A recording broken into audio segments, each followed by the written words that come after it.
By രവിയേട്ടാ. By. ഞാൻ പറഞ്ഞ കാര്യം മറക്കല്ലേ. Good night. നാളെ കാണാം. ഞാൻ വിചാരിച്ച പോലെയല്ല. He is very nice. What? എന്ത് പറ്റി? എന്താ ഒരു മാറ്റം? വാ വാ വാ പൂവാടി.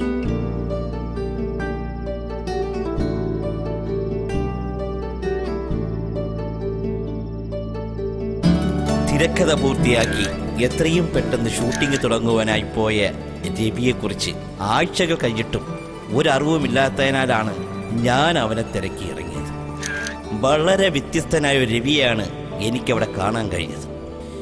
എന്തൊക്കെയോ മാറ്റങ്ങൾ വന്നതുപോലെ, സിനിമയിലുള്ള ആവേശമെല്ലാം ഒന്ന് തണുത്തതുപോലെ. പണിയാകോ എൻ്റെ കർത്താവേ.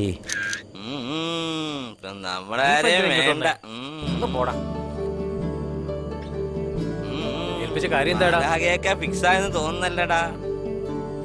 ഫോട്ടോ എടുപ്പോ കൂടുന്നുണ്ട് ഡയറക്ടറിന്. ഹലോ, ഇങ്ങോട്ട് നോക്കിയേ. ഞങ്ങളൊക്കെ ഇവിടെ തന്നെ ഉണ്ട്. നടക്കട്ടെ നടക്കട്ടെ. ജോസിനെ മുകേഷിനെയൊക്കെ ഞാനൊന്ന് കാണട്ടെ. ഒക്കെ ശരിയാക്കി തരാം. സിനിമയിലെ പാട്ടിന്റെ റെക്കോർഡിങ്ങിന് പോലും രവിയെ കാണാതായതോടുകൂടി ജോസ് എന്റെ മണ്ടയ്ക്ക് കയറാൻ തുടങ്ങി. ഞാൻ എന്ത് ചെയ്യാന്? അവൻ മറ്റൊരു ലോകത്തായിരുന്നു.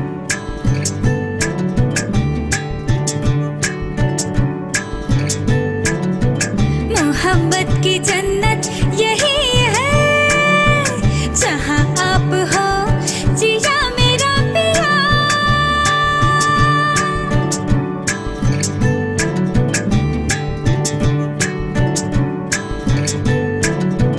मोहब्बत की जन्नत यही है जहां आप हो जिया मेरा पिया.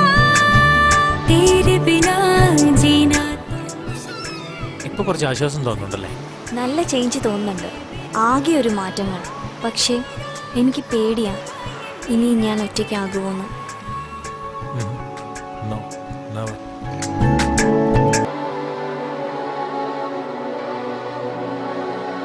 ഇങ്ങോട്ട് നോക്കിക്കേ. ഇതാണോ വേണ്ടത്? ദേ ഈ പസില് കാണിച്ചു തരാവേ. ഞാൻ ചെയ്ത കണക്ക് ചെയ്തേ. ഇതേ കണക്ക് അങ്ങോട്ട് ചെയ്തേ. ദേ നീ ഇങ്ങനെ കുസൃതി കാണിക്കാതെ നോക്കിയേ. അലീന പ്ലീസ് ഒന്ന് പുറത്തോട്ട് വരൂ. ഒരു സെക്കൻഡ്, ഞാൻ ഇപ്പൊ വരാട്ടോ. ഇവിടെ ഉണ്ടേ.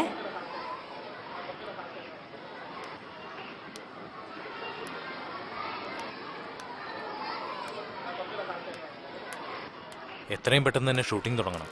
ഞാൻ കുറച്ച് ദിവസം ഇവിടെ കാണില്ല. എവിടേക്കാ? കുറച്ച് ദൂരത്തേക്ക് പോവുകയാ. ഒന്ന് നിന്നേ. ദൂരേക്കോ? ഷൂട്ടിംഗ് തുടങ്ങാറായോ? ആ അതെ. ഇത്ര പെട്ടെന്നോ? ഇന്ന് എല്ലാവരുടെയും കാസ്റ്റിംഗ് ആണ്. ഞാനും അത് ഓർത്തില്ല. പെട്ടെന്നായിരുന്നല്ല. എന്തായാലും എന്റെ ജീവിതത്തിൽ ഇത് തന്നെയാ വിധിച്ചത്. സ്നേഹിക്കുന്നവരിൽ നിന്നും മാതാവ് എന്നും അകറ്റിയിട്ടേ ഉള്ളൂ എന്നെ. അതിനെന്തുവാ? ഞാൻ ദൂരെ പോവാണെങ്കിലും പെട്ടെന്ന് വരത്തില്ലേ? നീ വിഷമിക്കാതെ.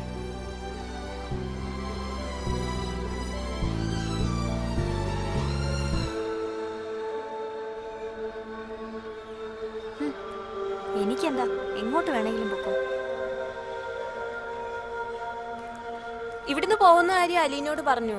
അവളെന്തു പറഞ്ഞു? എങ്ങനെയൊക്കെ ഒപ്പിച്ചു. ഷൂട്ടിംഗ് എന്നും പറഞ്ഞാ ഞാൻ ഇറങ്ങിയത്. വിശ്വസിച്ചെന്ന് തോന്നുന്നു.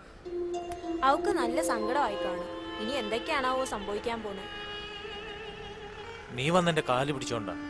ഞാൻ അവളുടെ അസുഖം മാറട്ടെ എന്ന് കരുതിയാണ് ഈ നാടകത്തിന് കൂട്ടുന്നത്. സോറി രവിയേട്ടാ. എന്നെ എങ്ങനെയെങ്കിലും ഒന്ന് ഒഴിവാക്കി തരണം. അലീന നല്ല കുട്ടിയല്ലേ? രവിയേട്ടൻ അവളെ അങ്ങ് കല്യാണം കഴിച്ചൂടെ? എന്താ അവക്കൊരു കുറവ്? എല്ലാരെയും നീ തന്നെ ഇങ്ങനെ പറയണം. ഞാനിപ്പോ എന്ത് ചെയ്യാനാ? അച്ഛൻ പറഞ്ഞിട്ടാ ഞാൻ പരിചയപ്പെടുത്തിയത്. നീ എന്നെ എങ്ങനെങ്കിലും ഈ കുരുക്കിൽ നിന്ന് ഒഴിവാക്കിത്താ. വരട്ടെ. രവിയേട്ടൻ നിക്ക്, ഞാൻ ഒന്ന് പറയുന്ന കേക്ക്. എന്റെ ജീവിതത്തിൽ ഇനി ഒരു പെണ്ണില്ല. എന്നിട്ടിപ്പ നീയും. ദേഷ്യപ്പെടാതെ, നമുക്ക് എന്തെങ്കിലും ആലോചിച്ച് ചെയ്യാം.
ഒന്ന് നിന്നേടി. അലീന എവിടെ പോവയാ? ഞാൻ പോവാ. നീയും കൂടെ ചേർന്നിട്ടാണല്ലോ. എന്താ കാര്യം? എന്ത് പറ്റി നിനക്ക്? അലീന നിക്ക്, കാര്യം പറഞ്ഞിട്ട് ഞാൻ തന്നെ നിന്നെ കൊണ്ടുപോവാ. നീ ഒറ്റയ്ക്ക് പോയാൽ പറ്റില്ല. ഞാൻ പപ്പയെ വിളിക്കാം, പപ്പ വന്ന് നിന്നെ കൊണ്ടുപോക്കോളും. അകത്തേക്ക് കയറി വാ. ആ ബാഗ് ഇങ്ങതാ. സ്ക്രിപ്റ്റ് എല്ലാം വായിച്ചല്ലോ, എല്ലാം ഓർമ്മയുണ്ടല്ലോ. ഒരു ടെൻഷനും വേണ്ട. റെഡി? ഓക്കെ അല്ലേ? ക്യാമറ ഓൺ ചെയ്തോളൂ. Okay sir.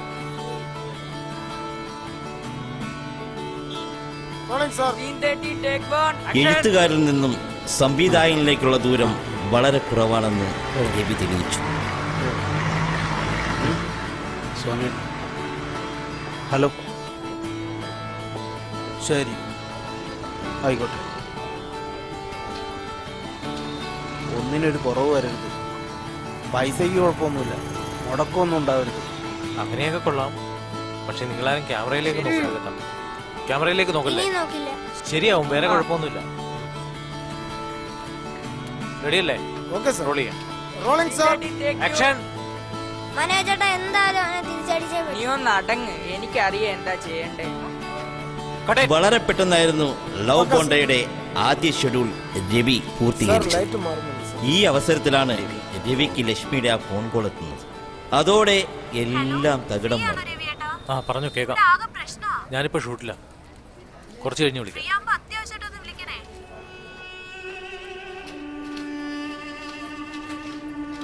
കുഴപ്പമാണല്ലേ അവിടെ? ആലോചിച്ച് ചെയ്യും. ഏകദേശം കാര്യങ്ങൾ എനിക്കറിയാമായിരുന്നെങ്കിലും അവൻ ഷെഡ്യൂൾ പാക്കപ്പ് പറഞ്ഞതോടുകൂടിയാണ് സംഗതിയുടെ ഗൗരവം എനിക്ക് പിടികിട്ടിയത്.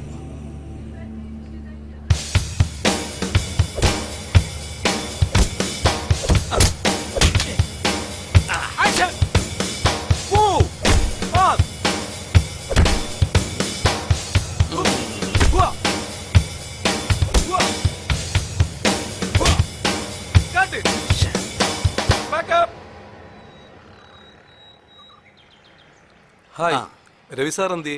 രവി സ്ഥലത്തില്ല, ഷെഡ്യൂൾ പാക്കപ്പാണ്. ആളിതെവിടെ പോയി? രവി കുറച്ച് പ്രശ്നത്തില്ല. പ്രൊഡ്യൂസറോ? പ്രൊഡ്യൂസർ റൂമിലുണ്ട്, കൂട്ടിക്കൊണ്ട് ചെല്ലാൻ എന്നാ പറഞ്ഞു. നമുക്കിനി റൂമിലേക്ക് പോവാം. തൽക്കാലത്തേക്ക് രവി ഷൂട്ടിംഗ് നിർത്തിവെച്ചതോടുകൂടി ടെക്നീഷ്യന്മാരുടെയും ആർട്ടിസ്റ്റുകളുടെയും ഡേറ്റുകൾ ക്ലാഷ് ആവാതെ നോക്കേണ്ട ഉത്തരവാദിത്വം എനിക്കായി. അതോടൊപ്പം ജോസിനോട് എനിക്ക് രവിയുടെ അവസ്ഥയെപ്പറ്റി പറയേണ്ടിയും വന്നു. എനിക്ക് കുറച്ച് കഷ്ടപ്പെടേണ്ടി വന്നെങ്കിലും അത് വലിയ കാര്യമായി.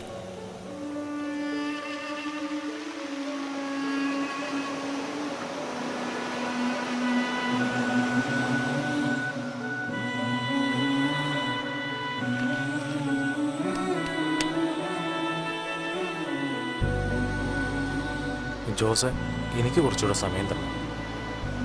നിനക്കറിയാലോ, ജീവിതത്തിലെല്ലാം നഷ്ടപ്പെട്ടവനാണ് ഞാൻ. എനിക്ക് കുറച്ചുകൂടെ സമയം തന്നേ പറ്റൂ. വർക്ക് ഞാൻ തീർത്തോളാം. എന്താ നിന്റെ തീരുമാനം? നീ പറയുന്ന പോലെ. ഞാൻ കാരണം നിനക്കൊരു നഷ്ടം ഉണ്ടാകുന്നു. രവി, കാര്യങ്ങളൊക്കെ എനിക്ക് ഇപ്പോഴാണ് മനസ്സിലായത്. എല്ലാം നല്ലതിനായിരിക്കും. ജീവിതം വലുത്. ഞാൻ കാരണം നിനക്കും ഒരു വിഷമം ഉണ്ടാവരുത്. ഞാൻ വെയിറ്റ് ചെയ്തോളാം. നീ പോയൊന്ന് കാണാവളെ. എന്തിനാ വെയിറ്റ് ചെയ്യുന്നത്?